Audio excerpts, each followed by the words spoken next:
Assalamualaikum warahmatullahi wabarakatuh. Alhamdulillahirrabbilalamin. Wassalatu wassalamu ala asyrafil anbiya'i wal mursalin Sayyidina Muhammadin wa ala alihi washabihi ajma'in, amma ba'du. Yang kami hormati Bapak Masyudan Dardiri, SSY MH, selaku dosen pengampu mata kuliah Sejarah Kebudayaan Islam, serta seluruh teman-teman manajemen 5A Universitas Hasyim Asy'ari. Kami dari kelompok 7 akan memaparkan materi yang berjudul Peradaban Islam di Masa Dinasti Utsmani, Safawiyah, dan Mughal.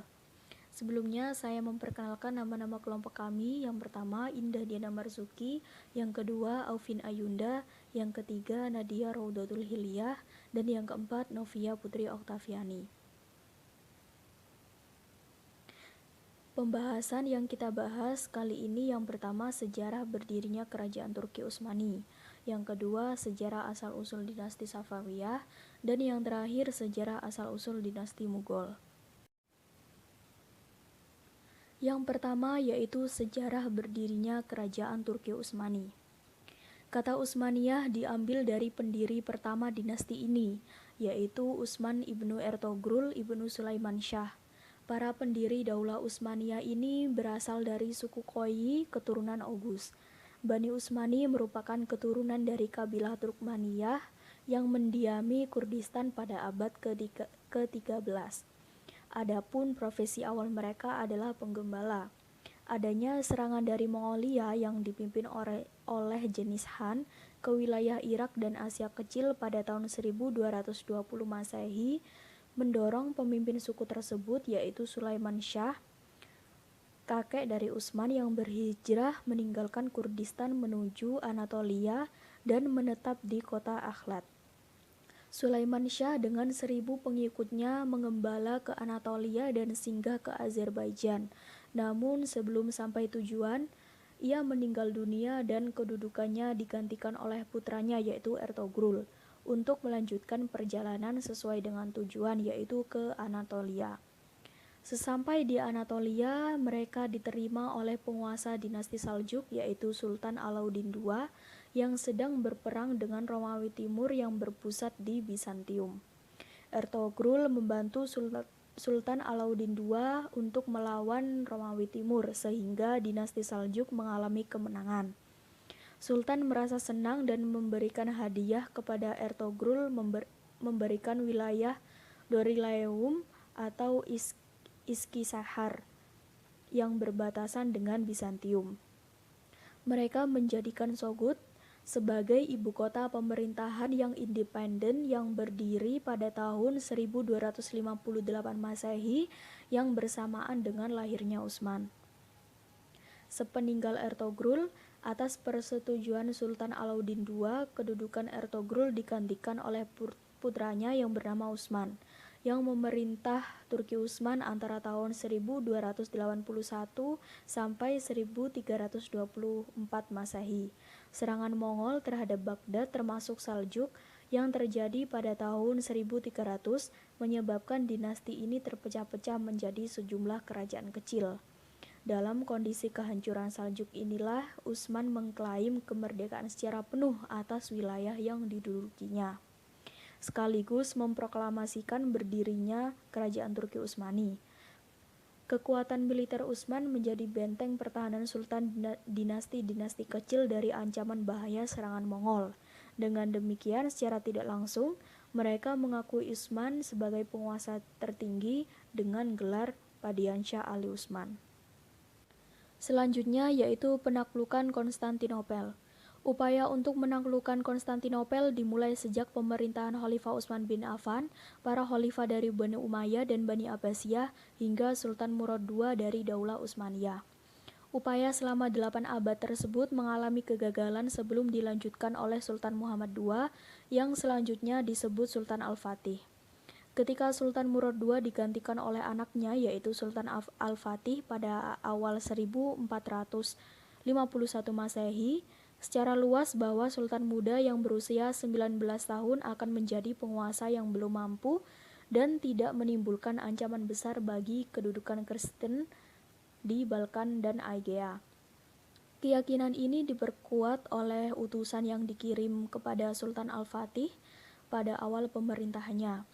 Banyak faktor yang menyebabkan kegagalan tersebut, diantaranya kuatnya tembok Konstantinopel yang tahan terhadap gempuran, senjata Greek fire atau api Yunani yang membakar kapal-kapal, suhu yang sangat dingin, dan kekacauan dalam negeri Islam itu sendiri. Ketika Sultan Bayazid dari Daulah Utsmaniyah mengarahkan ekspansi ke Konstantinopel, tentara Mongol yang dipimpin oleh Timur Lenk melakukan serangan ke Asia Kecil dan pertempuran terjadi dan tentara Utsmani mengalami kekalahan. Peradaban Islam di Turki. Yang pertama di bidang pemerintahan. Khilafah adalah institusi pusat dalam pemerintahan Islam. Sistem yang sudah diterapkan sejak Nabi Muhammad, Khulafaur Rasyidin, Muawiyah, Abbasiyah, dan Daulah Saljuk ini diadopsi dalam sistem pemerintahan Daulah Utsmaniyah. Sultan bertindak sekaligus sebagai khalifah. Yang kedua yaitu bidang ilmu pengetahuan dan budaya. Kebudayaan Turki Utsmani merupakan perpaduan bermacam-macam kebudayaan, yaitu kebudayaan Persia yang mengarah pada etika dan tata krama. Yang ketiga yaitu di bidang keagamaan. Agama dalam tradisi masyarakat di sini mempunyai peranan besar dalam sosial politik.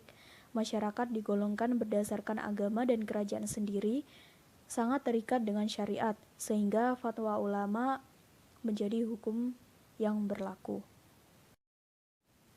Penyebab kemunduran Islam di Turki. Yang pertama, luasnya wilayah kekuasaan Utsmani. Yang kedua, pemberontakan Janissary. Yang ketiga, adanya penguasa yang tidak cakap. Yang keempat, merosotnya perekonomian negara akibat sejumlah peperangan, di mana pada sebagian peperangan tersebut pihak Turki mengalami kekalahan. Yang kelima, terjadi stagnasi di bidang ilmu dan teknologi. Dan yang keenam, tumbuhnya gerakan nasionalisme.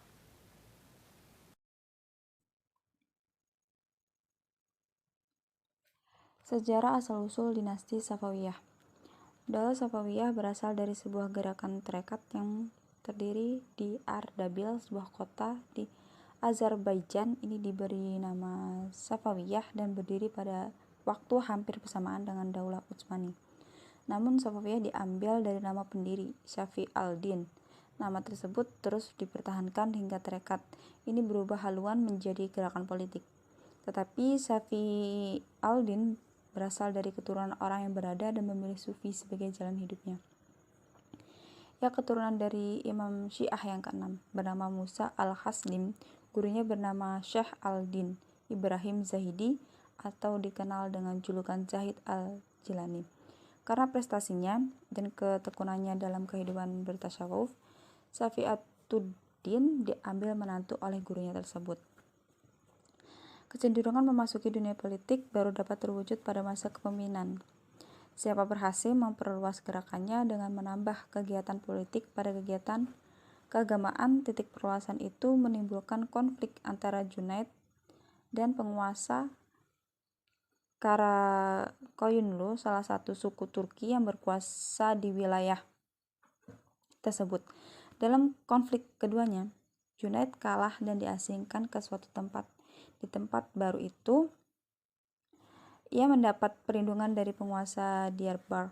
Selama dalam pengasingannya, Junaid tidak tinggal diam. Ia berusaha menghimpun kekuatan untuk kemudian beraliasi secara politik dengan Zul Hasan. Ia juga mempersunting seorang saudara perempuan, Uzun Hasan, tahun 1459 Masehi. Junaid mencoba merebut Ardabil tetapi gagal tahun 1460 Masehi. Ia mencoba merebut Circassia tetapi pasukan yang dipimpin terhadap tentara Sirwan, ia terbunuh dalam pertempuran tersebut. Anak Junaid, Haidar, masih kecil sehingga berada dalam asuhan Uzun Hasan, gerakan militer Safawi, dan dipimpin Haidar dipandang sebagai rival politik oleh Aka Kayunlu dalam peraihan kesuksesan. Strategi dan kebijakan pemerintah di dinasti Safawiyah yang pertama yaitu mengurangi dominasi pasukan Kizilbash dengan cara membentuk pasukan baru yang direkrut dari budak dan tawanan perang bangsa Georgia, Armenia, dan Sirkasia.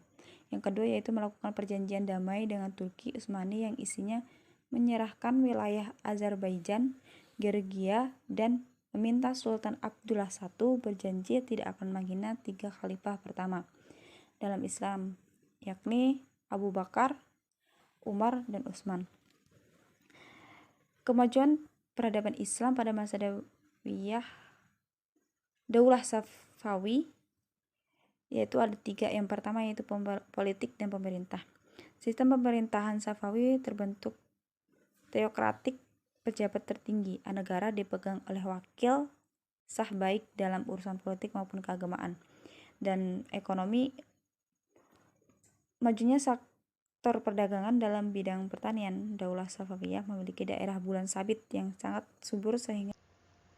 Selanjutnya materi yang ketiga yaitu sejarah asal-usul dinasti Mughal. Pada fase disintegrasi, dinasti Ghaznawi mengembangkan kekuatannya di India di bawah pimpinan Sultan Mahmud pada 1020 Masehi.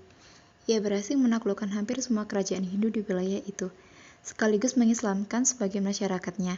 Setelah Ghaznawi hancur, muncul dinasti-dinasti kecil, dengan Delhi sebagai ibu kota, didirikan oleh Zahiruddin Babur 1482-1530, salah satu dari cucu Timur Leng. Pada tahun 1504, Babur berhasil menduduki Kabul, ibu kota Afghanistan, lalu ia meneruskan ekspansinya ke India.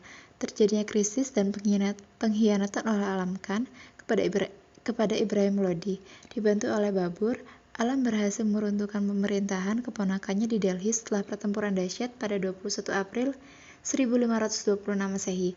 Dengan demikian berdirilah dinasti Mughal di India. Setelah berdirinya kerajaan Mughal, raja-raja Hindu di seluruh India menyusun kekuatan untuk menyerang Babur. Begitu pula Afghanistan yang masih setia pada keluarga Lodi. Namun semua itu dapat dikalahkan oleh Babur pada 1529 Masehi. Setahun kemudian ia meninggal, yang diteruskan oleh anaknya Humayun. Pada masa pemerintahannya 1530 sampai 1539 Masehi, Humayun selalu menghadapi pemberontakan diantaranya oleh Bahadur Shah, namun hal itu dapat ditangani olehnya. Tahun 1540, pertempuran melawan Sher Khan di Kanauj, ia mengalami kekalahan yang membuatnya melarikan diri dan mengumpulkan kekuatan. Setelah 15 tahun berkelana, meninggalkan Delhi, ia kembali untuk mengalahkan Sher Khan. Setelah itu, 1556 Masehi, ia meninggal dunia karena terjatuh dari tangga perpustakaan Din Patah. Humayun digantikan oleh anaknya, Akbar yang berusia 14 tahun. Pada masanya ini, Mughal mencapai masa gemilangnya. Di awal pemerintahannya, Akbar menghadapi sisa-sisa keturunan Sher Khan yang berkuasa di Punjab, dan Himu penguasa Gwalior dan Agra yang berusaha menyerang Delhi pada 1556 yang berakhir dengan penguasaan Akbar terhadap 2 kota kekuasaan Himu. Setelah Akbar dewasa, ia menyingkirkan Bairam Khan yang sudah memiliki pengaruh karena dulu ia sempat diserahkan urusan pemerintah Akbar kecil. Kemenangannya atas Bairam pada 1561 Masehi dilanjutkan dengan ekspansi wilayah sekiranya seperti Ahmadnagar, Bengal, Chundar, Gujarat, Kashmir, dan Narhala. Wilayah yang luas itu diperintah dalam pemerintahan militeristik. Dalam pemerintahan ini, Sultan adalah penguasa diktator. Pemerintah daerah dipegang oleh Sipar Salar atau kepala komandan, sedangkan subdistrik dipegang oleh Faujdar atau komandan. Jabatan-jabatan sipil juga diberi jenjang kepangkatan militer. Pejabat-pejabat itu memang harus melalui latihan kemiliteran. Akbar juga menerapkan apa yang dinamakan dengan politik salakul atau toleransi universal. Dengan ini, semua rakyat India dipandang sama, tidak dibedakan berdasarkan etnis dan agama. Kemajuan pemerintah Akbar dapat dipertahankan oleh 3 raja setelahnya, yaitu Jahangir 1605 sampai selanjutnya yaitu kemajuan dinasti Mughal.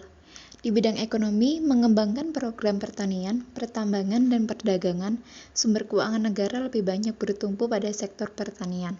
Sedangkan di bidang seni dan budaya, misalnya karya sastra gubahan penyair istana, yaitu Malik Muhammad Jayazi, angan karyanya Padmavat, karya yang mengandung pesan kebajikan jiwa manusia. Karya-karya arsitektur seperti Istana Fatehpur Sikri dan Masif Masjid. Yang selanjutnya penyebab kemunduran dinasti Mughal. Terjadinya stagnasi pembinaan kekuatan militer, sehingga kekuasaan militer Inggris di wilayah-wilayah pantai tidak dapat dipantau oleh maritim Mughal. Begitu juga kekuatan darat, bahkan mereka kurang terampil menggunakan persenjataan Mughal sendiri. Yang kedua, kemerosotan moral dan hidup bermewah-mewahan para petinggi kerajaan itu, yang mengakibatkan pemborosan uang negara. Yang ketiga, konflik agama yang sukar diatasi sultan-sultan akibat pelaksanaan ide-ide Puritan dan kecenderungan asketisnya yang terlampau kasar. Sekian, terima kasih. Itu tadi pemaparan materi dari kelompok 7. Kurang dan lebihnya kami mohon maaf. Wabillahi taufiq wal hidayah. Wassalamualaikum warahmatullahi wabarakatuh.